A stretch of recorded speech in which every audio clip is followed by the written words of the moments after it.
Um, it's the year 2173. Earth is a frozen apocalyptic wasteland. And we have a group of soldiers that have been sent on a mission to try to obtain some cargo from their sworn enemies. So this is about a third the way through the prologue, is where I'm going to start. The building was unremarkable, just another remnant of a long-forgotten era, eroding as the past distanced itself from the present. No wonder the secular had used this as a disguised fuel depot. It looked completely abandoned and unstable enough to make anyone, even if they were stranded, leery about stepping inside. DeSeo noticed crumbled rock around the silo's base and magnified the image. In some places, she could make out the vague shape of broken concrete and twisted rebar. She sent the image to Moss via earcom and received a message a second later. Moss, what am I looking at? DeSeo. See how little snow there is? It's like it recently came loose. Andrew, can I just interrupt What's up? for 1 sec? We love Please. you, and you're reading something really exciting. And I'm going too fast? slow down a little, please. Okay, I can do that. Also, that light is super bright on your face. I don't know what to do about that. It's coming in from the window. Oh, good. We love natural light. I'll just read it like this. Okay, where was I? DeSeo, see how little snow there is? It's like it recently came loose. Moss, natural erosion? DeSeo, not a fan of coincidence. Moss, think they're onto us? DeSeo didn't respond. She switched her monocle to detect multiple EMF wavelengths, granting her a much wider visual range beyond that of the typical visible spectrum. Waves of white energy pulsed out and away from her, glazing the world and flowing like flat, slow-moving shock waves. She scanned the area, first looking to the ground surrounding the silo and then to the silo itself. Nothing registered. No characteristic blots of red, yellow, or green indicating heat sources. No patches of violet fog indicating microwaves or golden flares indicating radio waves. She disabled the scan and opened squad messaging. McCarthy, go and check the interior of that silo. Report anything funky. I don't care if it's a swirl of snow that looks like the Virgin Mary. If AC, make your way back to one of those windows facing east for overwatch. Moss, Gormley, and I are going to dig in and wait for the transport. McCarthy responded with a Wilco and partially stood up, keeping a forward lean as he crouched ran towards the silo. DeSeo held out a knife hand, palm facing down. She spread her fingers. Fan out. Moss moved 15 feet to her right and Gormley to her left. DeSeo lowered her body into a slightly raised plank position, flattening against the snow, but giving her just enough elevation that she could aim her weapon at any target in close proximity. She glanced left and right to confirm Gormley and Moss had done the same. She felt a touch of relief as she noticed how difficult they were to see, despite their transponders. They looked like a discolored patch of snow, blending in seamlessly with the various other shades of gray. The secular sensors were considerably more robust, but Intel had insisted they would not be able to see her platoon until they cycled their frequency. McCarthy disappeared into the silo through a large, dark gap.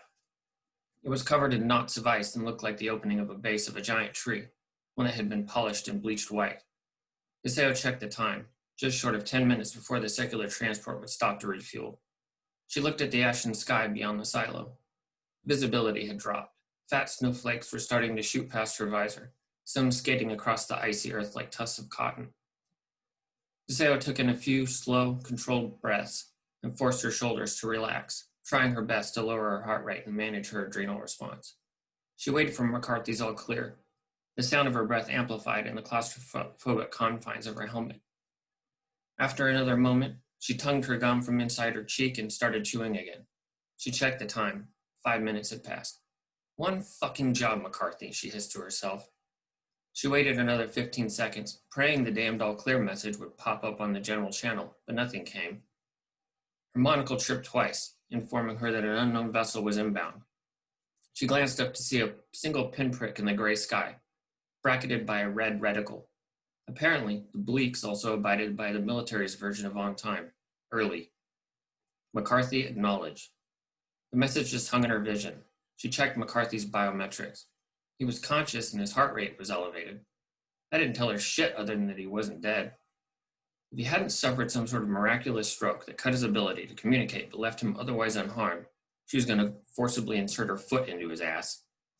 She messaged her squad, telling them the mission still stood and to fire on her command only. The transport was in sight. Utilitarian in design, it had been designed for quick takeoffs and landings with the ability to leave or obtain cargo on a dime. It looked like a giant horseshoe with a rectangular shipping container crammed in its gap. The vessel had 4 vase-shaped turbines spread out evenly along its crescent shape. The turbines collectively roared, ejecting sharp blue flames as the transport descended towards the landing zone, roughly 30 feet to the right of the silo. DeSalle kept her body still and trained her rifle on the descending transport. Despite its cumbersome shape, the vessel moved with precision, the turbines whining as the pilot throttled them down. Time seemed to slow as the transport inched its way closer to the ground. The moment was almost here. DeSalle could practically taste it. Disable the ship, kill any passengers, hitch the cargo to the UGV, and bug the fuck out. Mere feet from landing, the pitch of the turbines increased, crackling in the air as the transport started to gain altitude again. Exhaust kicked up snow and caused flurries of white powder to rotate into sideways vortices. Private Gormley: "Sir, looks like they're not going to land." "No shit," DeSalle said over the global channel, breaking radio silence. She scanned the vessel, looking for a weak point. She eyed one of the turbines, watching how they articulated small movements independent of one another to keep the vessel stable. "Gormley, take out one of the turbines. Fire 2 missiles back to back. I have a feeling this transport's more heavily armored than most." "Firing," Gormley replied without hesitation, taking a knee and lifting the launcher to rest on his shoulder.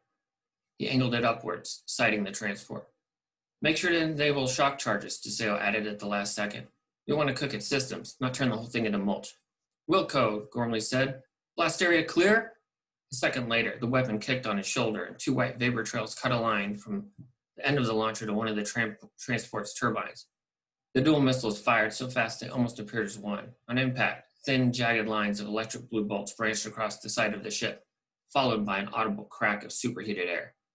The electrostatic discharge was power enough to cause DeSalle's vision to flicker a few seconds before her monocle could recover. And that's it.